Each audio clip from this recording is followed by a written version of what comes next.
দুর্গাপুজো তো প্রায় চলেই এলো। কলকাতা থেকে কল্যাণী দুর্গাপুজোর প্রস্তুতি এখন তুঙ্গে। চলুন দেখে নেওয়া যাক কলকাতার কিছু পপুলার ক্লাবের এই বছরের দুর্গাপুজোর থিম। ডিজনিল্যান্ডের পর শ্রীভূমিতে এই বছরের চমক তিরুপতি বালাজি টেম্পল। পিছিয়ে নেই একডালিয়া এভারগ্রিনও। তাদের এই বছরের ভাবনা পুরীর জগন্নাথ মন্দির। স্পেয়ার দেখতে আমাদের আর যেতে হবে না লাস ভেগাস। সারি সারি এনডি স্ক্রিন দিয়ে শিয়ান সন্তোষ মিত্র স্কোয়ারে গড়ে তুলবেন লাস ভেগাসের স্পেয়ার, যেখানে 11D শোতে দেখানো হবে দুর্গাপুজোর ইতিহাস। লাস ভেগাস থেকে এবার চলে যাব সুইজারল্যান্ডে। সুইজারল্যান্ডের পার্লামেন্ট হাউসের আদলে তৈরি হচ্ছে এবছর কলেজ স্কোয়ারের মণ্ডপটি। দেশপ্রিয় পার্কের ভাবনা এবার ভুবনেশ্বরী, আর আইটলা সর্বজনীনের ভাবনা খেয়াল সেতু বৈতরণী। বালিগঞ্জ কালচারালে হচ্ছে আশিনগর। হাতিবাগান নবীন পল্লীতে এবার নোস্তস। মুদিয়ালি ক্লাবের ভাবনা ত্রিমাত্রিক। দমদম পার্ক তরুণ সংঘের এবছরের থিম মুক্তধারা। তালা প্রত্যয় বিমূর্ত। Jagat Mukherjee park down Bongaon local.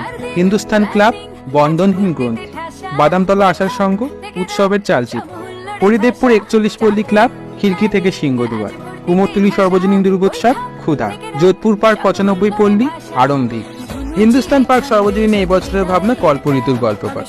আর প্রতি বছরের মতো কলকাতাকে টেক্কা দিতে এবছরও প্রস্তুত করলেন। বাস দিয়ে তৈরি হচ্ছে 150 ফুট উচ্চতার ব্যাংকক অরুণ মন্দির কল্যাণীর ITI মোড়ে লুমিনাস ক্লাবে। পুজোর আর বাকি মাত্র 2 মাস। প্যান্ডেলের প্রস্তুতি চলছে জোর কদমে। আমরা তো অপেক্ষা করছি পুজোর কদিনের জন্য, আর তোমরা?